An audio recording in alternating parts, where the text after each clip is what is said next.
ça, c'est pour les bugs fixes. Alors, après, pour les nouvelles fonctionnalités.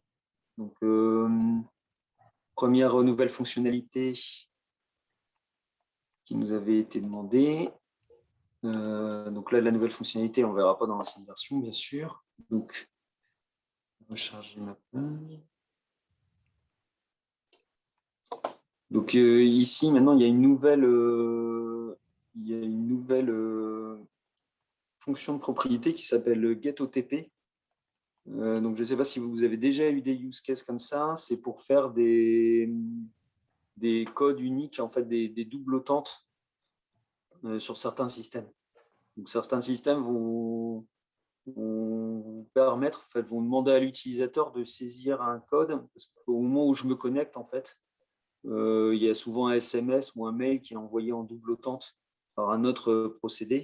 Et l'utilisateur doit ressaisir le code de double autente pour pouvoir se connecter au système.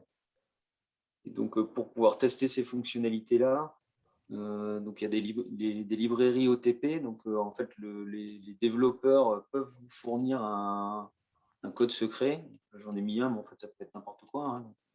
Pas grande valeur, celui-là. Et en renseignant ce code secret dans cette propriété-là et en utilisant la fonctionnalité getOTP, donc Cerberus va calculer le code OTP qu'on pourra directement utiliser dans le cas de test. Donc, sans devoir du coup automatiser la partie je récupère le contenu du SMS ou je récupère le contenu du mail directement.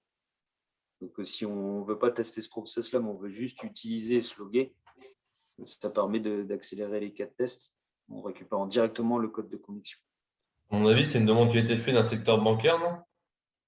C'est une demande qui a été faite, c'est Gauthier qui nous a demandé ça au Canada. Alors, je ne sais pas dans quel secteur c'était, mais c'est possible. Ouais. Ah, Gauthier Lassalle. Ouais. Peut-être, ouais. Non, c'est vrai que pour tout ce qui est bancaire, à mon avis, c'est une contrainte niveau test, c'est bien qu'il y ait ce truc-là. Ouais, et puis, enfin, comme de toute façon, la double tente, c'est des choses qui vont arriver. Enfin, si vous n'en faites pas un jour ou l'autre, je pense que vous serez, Ouais, on va bien. on vous demandera d'en faire. Donc là, du coup, voilà, la propriété ici, par exemple, elle a envoyé un code de saisie 234 660. Donc, en fait, il variabilise la donnée qu'il a reçue et après il la renvoie, c'est ça? Ah, tu peux la réutiliser du coup? Non, en fait, le process, c'est que normalement, si tu as un système comme ça de type one-time password qui est développé par le système que tu es en train de tester, Ouais. si tu te mets en relation avec tes développeurs, ils seront en mesure de donner la clé que tu peux utiliser pour Ah, le ok. tester. Et en Ok. utilisant cette clé, si tu utilises ce type Cerberus, Cerberus te calculera un code de connexion valide qui marchera pour te connecter au système. Ouais, c'est comme un token, quoi, finalement. C'est un peu ça, ouais. La clé, D'accord. c'est un peu comme un token qui t'autorisera à connecter. Le problème, c'est que cette clé te génère un code, mais qui n'est valable que sur une période limitée. Donc là, Ah, si je relance mon test, par exemple, il va me donner un code qui sera différent. Donc, la validité du code qu'il vient de me donner, elle n'est pas illimitée, en fait. Donc, ouais, ça évite de retourner, enfin, quand tu fais un test sur du web et que tu récupères un code, souvent c'est par SMS, donc là, c'est un peu une contrainte ouais, de tester, c'est un peu long. Ah, bah, ouais. Et il va là, être tu peux content, Gauthier. normalement directement récupérer le code sans effectivement devoir automatiser la partie SMS.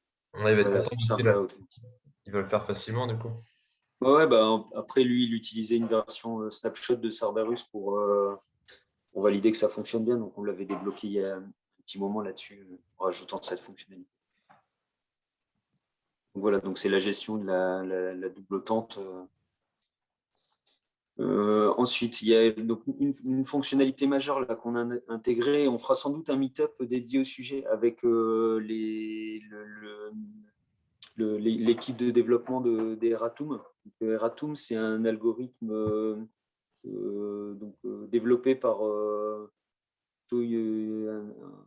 dans un contexte universitaire et qu'on a commencé à déployer ici dans Cerberus. Et l'objectif d'Eratum, c'est de résoudre un peu le problème de calcul des X-passes et de stabilité des X-passes. Donc, je pense que vous avez tous eu sans doute des soucis où quand vous mettiez un XPath, d'une version à une autre du site, un coup ça marche, un coup ça marche pas. Il faut ajuster le XPath pour trouver la bonne valeur au moment du site. Donc c'est souvent ce qui se passe, ou alors ce qui se passe, c'est effectivement la difficulté de prendre un XPath en essayant de prendre des balises qui sont stables entre plusieurs versions du site qu'on est en train de tester. Soit c'est complexe pour le testeur de trouver le bon XPath qui va être stable, soit il met un XPath qui n'est pas stable et on se retrouve à devoir relativement régulièrement le corriger. Donc pour corriger ce problème-là, il y a un algorithme qui a été écrit qui s'appelle Eratum par des universitaires avec qui on a fait un partenariat. Et du coup, comment fonctionne l'algorithme, pour que vous ayez une idée, c'est quand on va prendre l'élément va être pris avec le contexte complet de la page sur lequel j'ai pris mon élément. Et donc, on va donner à Cerberus non seulement le XPath complet pour accéder à l'élément, mais on va aussi donner avec ça la page dans laquelle j'ai pris ce XPath. Tout ça, ça va faire partie de la définition de l'élément. Et quand Cerberus va passer sur une page qui est normalement la même que celle où on a spécifié le bouton à cliquer, par exemple, Cerberus va prendre le code source de la nouvelle page dans laquelle je suis. Il va envoyer ça à Eratum. Donc, il va envoyer à Eratum l'ancienne page, la page d'origine sur laquelle j'ai pris le premier XPath, la nouvelle page que je constate au moment où je lance mon cas de test. Eratum va faire un matching en prenant les pages complètes. Donc, il va évaluer des critères discriminants pour faire le lien entre les anciens éléments et les nouveaux éléments, enfin les éléments de l'ancienne page et les éléments de la nouvelle page. Et il va calculer des probabilités donc sur base de j'ai combien d'attributs ou de valeurs de champs qui matchent en fonction de l'ancien et de la nouvelle page. Et donc, il va sortir en retour une table de correspondance entre tous les anciens éléments et tous les nouveaux éléments considérés dans la nouvelle page. Et donc, on va prendre l'ancien XPath qu'on va convertir pour le transformer sur la nouvelle page et pour pouvoir la basculer.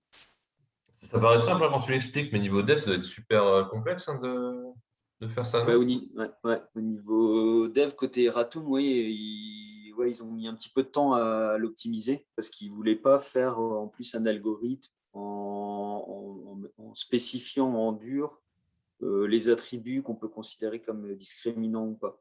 C'est pour ça qu'il va parser la totalité de la page et par exemple, il va mettre moins de poids de discriminant sur un élément qui est massivement utilisé dans la page. Donc, par exemple, si dans la page, vous avez des classes avec des valeurs de classe qui sont utilisées sur la moitié des éléments, Eratum ne va pas considérer que c'est discriminant et il ne va pas s'en servir. Par contre, si vous avez un href qui est vraiment spécifique et que vous le retrouvez une fois sur les deux pages à un seul endroit, il va considérer que c'est discriminant et il va dire il y a la probabilité que ce soit le même élément, elle est maximale. Durant vos phases de test du truc Eratum, là, c'était quoi votre pourcentage de réussite? Je me dis que c'est pas 100%, il y a quand même des cas, ça ne doit pas pouvoir le retrouver, non? Alors, on est en train d'évaluer ça de manière un peu plus poussée avec Redoute. Les premiers cas de tests qu'on a fait, donc, il y a eu évidemment des tests unitaires faits directement par Eratum quand on a commencé à l'intégrer dans Cerberus. Il y avait eu déjà pas mal de tests qui avaient été faits en amont. Et avec Eratum, après l'intégration, on a fait des tests unitaires d'utilisation et pour l'instant, c'est plutôt concluant. Donc, les tests qu'on avait fait, par exemple, c'est je ne sais pas si Philippe est là parce que je crois que c'était lui qui avait fait le cas de test. C'était entre un environnement c'était carrément entre un environnement de prod et du AT, où on avait spécifié le cas de test sur un layer de navigation Redoute en voulant cliquer sur une catégorie femme, par exemple. Et donc, on avait mis un XPath sur un layer de nav dans une version de prod qui pointait sur femme. Et on l'a fait en XPath, on l'a fait en Eratum. Et le même cas de test, on l'a lancé sur la recette, alors que dans la recette, il y avait des évolutions. Le layer de nav avait été complètement refait.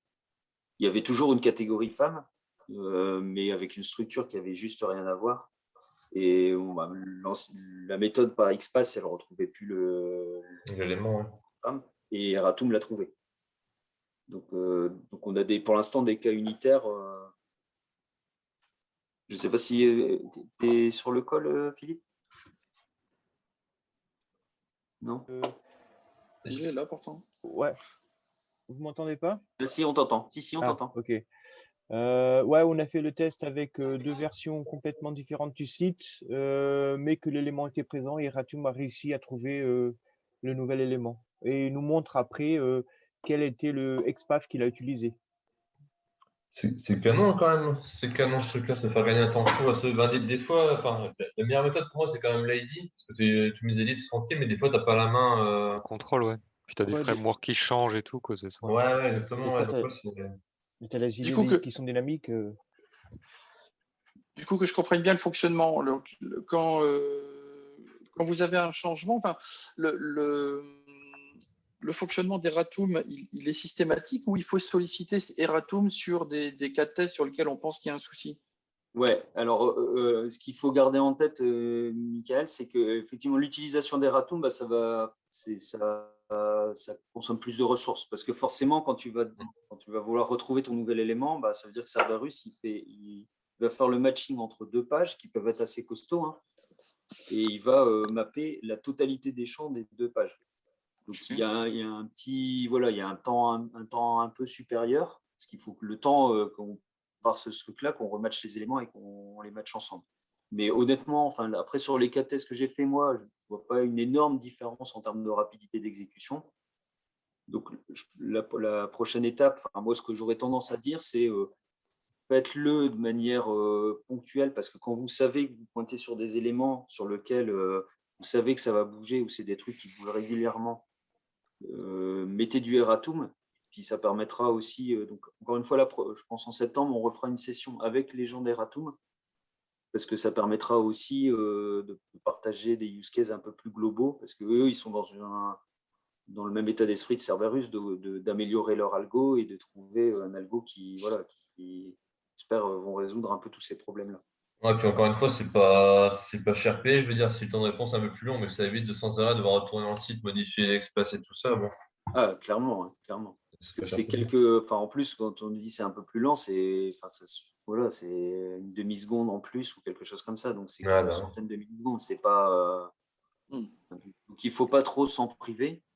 Mais donc, on a la possibilité de déclencher Eratum ou pas? Ou est-ce que alors, du coup, je vous montre comment, en termes de cinématique d'utilisation, comment ça fonctionne. Donc, ce qu'on a fait, c'est qu'on a développé un plugin Chrome que vous pouvez installer du coup sur votre navigateur.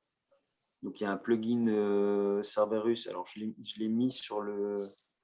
Ici, vous avez dans le GitHub de Cerberus un projet qui s'appelle Cerberus Chrome Extension. Et dans ce projet Cerberus Chrome Extension, ici, il y a l'URL pour le récupérer sur le store de Google. Enfin, ou alors, vous allez sur le store de Google et vous cherchez Cerberus Extension et vous allez le trouver. Et ça va vous installer ce petit icône-là sur votre navigateur. Et après, si je vais sur le site d'Amar, je vais sur la page.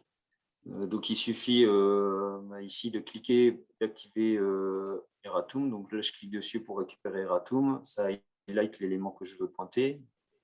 OK. Et quand je clique dessus, ici, tu vois, alors, il a disparu, mais si tu as vu un moment, il était marqué. On va refaire. Marqué copier to clipboard. Et là, il copie directement le lien Eratum qu'il faut positionner dans le cas de test. Donc là, j'ai fait sur le clic, par exemple, du search. Je vais ici, je supprime le champ et je fais un CTRL-V. Et en faisant le CTRL-V, ce que tu as là, je vais le faire sur un notepad que tu vois, mais en fait, pas le faire. En vrai, il faut aller directement dans Cerberus et sauvegarder. Mais ce qu'il y a dans le copier, c'est le Eratum égal, le XPath complet pour accéder à mon bouton, avec la structure complète de toute la page. Et après, il y a une virgule et le source code complet de toute la page. Euh, du coup, là, on considère que ce que tu viens de prendre, là, c'est le XPath de l'élément version Erato, mais du coup, tu peux le stocker dans ta librairie. C'est pas trop grand comme données Alors après, effectivement, j'ai pas fait tous les use cases de je le mets en dynamique dans des propriétés, dans des data librairies. Donc il y aura sans doute des améliorations à faire. Ouais, ouais. Comment vous travaillez.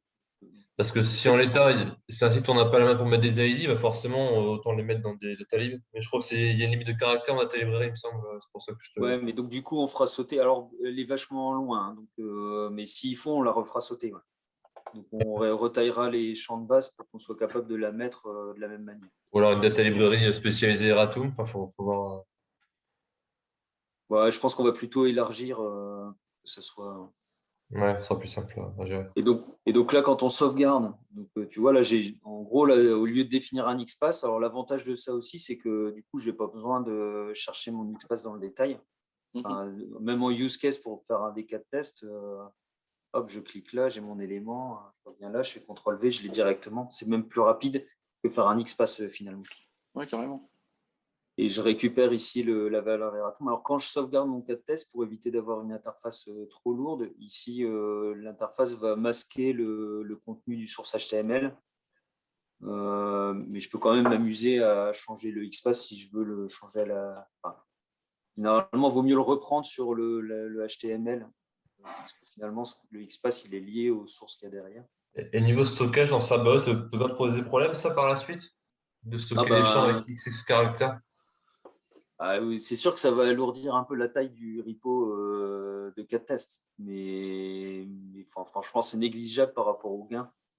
Enfin, je veux dire, Cerberus pour encaisser le fait d'avoir beaucoup d'espace avec des données aussi denses, quoi.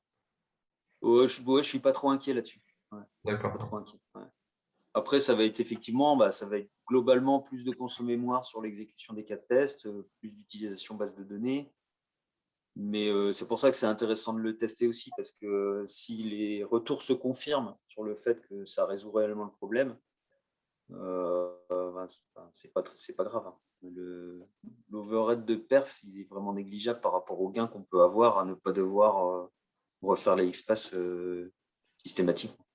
Et toi, tu conseillerais quoi, du coup, de ton point de vue, un site où on a la main, on peut mettre des ID? Vous voulez mettre des ID, on pourrait passer directement tout un site par Eratum sans se casser la tête.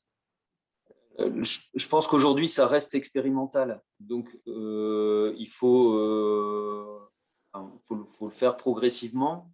Pour l'instant, moi, ce que je conseillerais, c'est de le tester soit sur des applications, soit sur des bouts d'applications, sur certaines pages, ou même isolé sur certains champs où on sait que toutes les semaines, le truc, il saute. Mais le faire progressivement. Je pense que c'est trop jeune pour pouvoir se dire on le déploie de manière massive. Un peu pour faire un peu le bêta-testeur là-dessus, entre guillemets, j'ai une V2 d'un site qui va sortir, là, c'est en cours de dev. Je pense que je ferai une partie par ID, peut-être des sections de pages par Eratum pour voir un petit peu. Ça peut être. Exactement, ouais. Ça c'est pour moi la bonne approche. Ah ouais. Et après, remplacer progressivement vos éléments. Ça peut être aussi, dès que ça plante, je le corrige en mettant un Eratum, en vérifiant qu'effectivement, du coup, je suis moins obligé de repasser dessus. Ça, c'est quand même pour le dire vulgairement, c'est une putain d'évol quand même. Hein. Tu vois ça en petit test. Ouais, c'est Trop truc. Là. Je suis d'accord. Ouais. Donc là, on voit que Cerberus, du coup, il a pris l'Eratum. Donc là, en l'occurrence, comme je le fais au même moment de la page et qu'il n'y a pas eu d'évolution, il va retomber sur le même lien. Mais donc, du coup, Cerberus, il va calculer le nouvel XPath et il va convertir les Eratum en XPath cible de ce qu'il a réellement utilisé pour aller sur la page. Donc, Cerberus te met le nouvel élément qui a été utilisé. En plus, il reste à concaténer le XPath pour que ce soit lisible. Quoi. Et du coup, si ce XPath-là, tu le remets sur le site de Damar, tu vas retrouver. Ah non, c'est pas en mode. Alors, tu retrouveras si le contexte, parce que là, c'est le XPath dans le contexte de ce que Cerberus a vu au moment où il a lancé son Mon exécution par rapport au code source. Ok. Ouais, mais ça te permet effectivement de débugger si tu vois que Cerberus il a bougé le XPath parce que la page a changé. Bah oui, ça te permet de reprendre ce vrai XPath là, d'aller sur la nouvelle version de ton site et de valider quel champ a choisi Eratum. Est-ce qu'on peut Justement, l'utiliser sur Android? Comment? Est-ce qu'on peut l'utiliser sur Android? Alors, on a fait des tests sur le papier, sur une appli lourde ou un mode web. Non, non, une application Android native. Ouais. Alors, sur les applications Android natives, en théorie, il n'y a rien qui empêche que ça fonctionne. On l'a testé, ça ne marche pas. Donc, Philippe nous a fait des retours en disant pour l'instant, ça ne marche pas. Mais il n'y a aucune raison que ça ne marche pas. Donc, c'est un truc qu'on va corriger. ça va venir Parce quoi, que, par la suite. parce marche. que ça reste une structure XML classique avec des nœuds de la même manière. Donc, sur le papier, il n'y a aucune raison que ça ne fonctionne pas. Mais ouais, si tu veux tester avec nous, volontiers, pour essayer de le faire fonctionner. Je pense que ça pourrait aussi intéresser Simon. Benoît, il n'est pas là aujourd'hui, mais il fait beaucoup de mobile. À son tour, j'en parlerai pour essayer de regarder ça. Yes.